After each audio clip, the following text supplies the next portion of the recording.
2016 সালের এসএসসিতে নিয়োগের প্যানেল বাতিল করেছে সুপ্রিম কোর্ট। আর তারপর থেকেই গোটা রাজ্যের বিভিন্ন স্কুলগুলিতে চাকরি গেছে অনেক শিক্ষকের। আর সেই কারণেই সমস্যার সম্মুখীন হতে হচ্ছে স্কুলগুলিকে।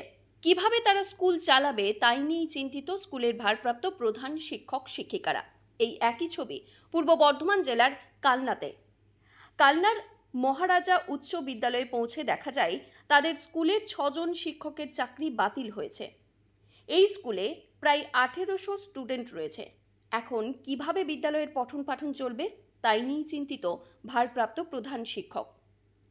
তিনি জানিয়েছেন যে এতগুলো স্টুডেন্টদের নিয়ে কিভাবে ক্লাস করাবো তাই নিয়েই সমস্যায় পড়তে হবে। আমার স্কুলে অভাবনীয় ক্ষতি আমি প্রথমেই বলতে চাই। আমার এই যে 6 জন টিচার, এদের তো আমি পড়ানো কায়দা, স্টুডেন্টদের যেভাবে ম্যানেজ করতো, মানে সার্বিক দিক থেকে এরা দক্ষ টিচার এবং কোয়ালিটি সম্পন্ন। কাজেই এরা চলে যাওয়ার পর এদের চাকরি চলে গেল, সেটা তো একটা গেলই, সঙ্গে সঙ্গে আজকে আমি দুশ্চিন্তার মধ্যে পড়েছি। আমার এত স্টুডেন্ট, কত স্টুডেন্ট আছে আমার স্টুডেন্ট? আমার এখানে স্টুডেন্ট আছে কিছু কম 1700 স্টুডেন্ট। এত স্টুডেন্টে তার মধ্যে সেকশন আছে। এমনি মানে ক্লাসগুলো চালনা করা আমার খুবই কষ্টকর হয়।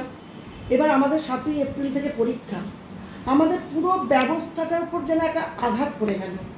আমি কি করে কি করব, যেটা আমি একটা কুল কিনারা পাচ্ছি না।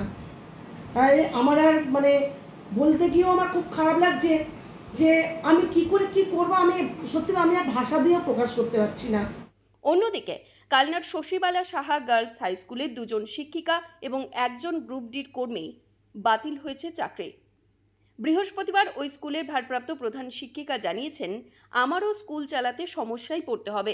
একমাত্র গ্রুপ ডির কর্মী ছিলেন, তিনিও এই চাকরি বাতিলের তালিকায় পড়ে গেছেন। স্বাভাবিকভাবেই কিভাবে এখন স্কুল চলবে?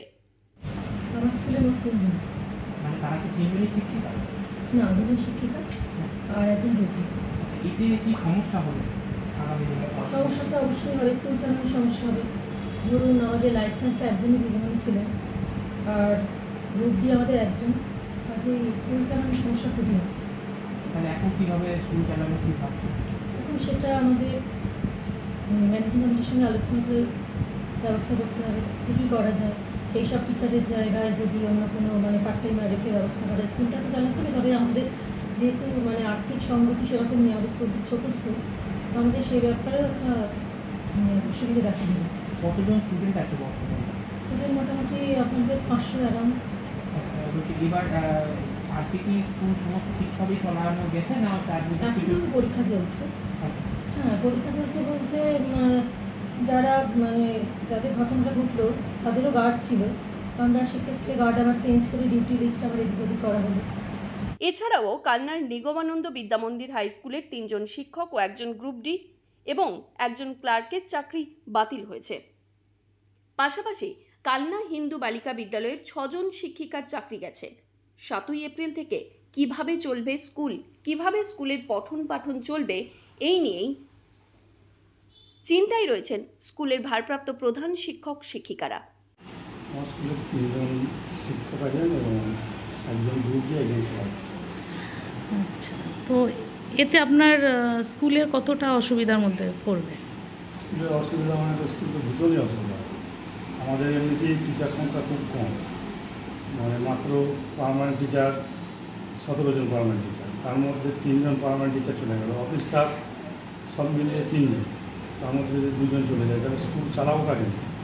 এবং যারা যাচ্ছে আমার কাছে তো মনে হচ্ছে তারা, আমি যাদের নিয়ে কাজ করি 1 জন টিচার এবং গ্রুপ ডি এবং ক্লার্ক, তারা তো খুবই এফিসিয়েন্ট আমার কাছে। আমি বুঝতেই পারি না যে মানে আমার অন্যান্য স্টাফের থেকে আমি তাদের খুব বেশি ভরসা করি এবং তারা করে কাজ করে, তার ফলে আমার পুরো অফিসে একদম পুরো অন্ধকার। আদালতের রায় শিরোধার্য। একদিকে শিক্ষকদের চাকরি হারানোর ফলে তারা যেমন মর্মাহত, ঠিক তেমনই পর্যাপ্ত শিক্ষকের অভাবে অথই জলে স্কুলগুলি। এমনটাই বলছেন স্কুলগুলির প্রধান শিক্ষক শিক্ষিকারা। কালনা থেকে রাজকুমার ঘোষের রিপোর্ট, সংবাদ আজকে নিউজ।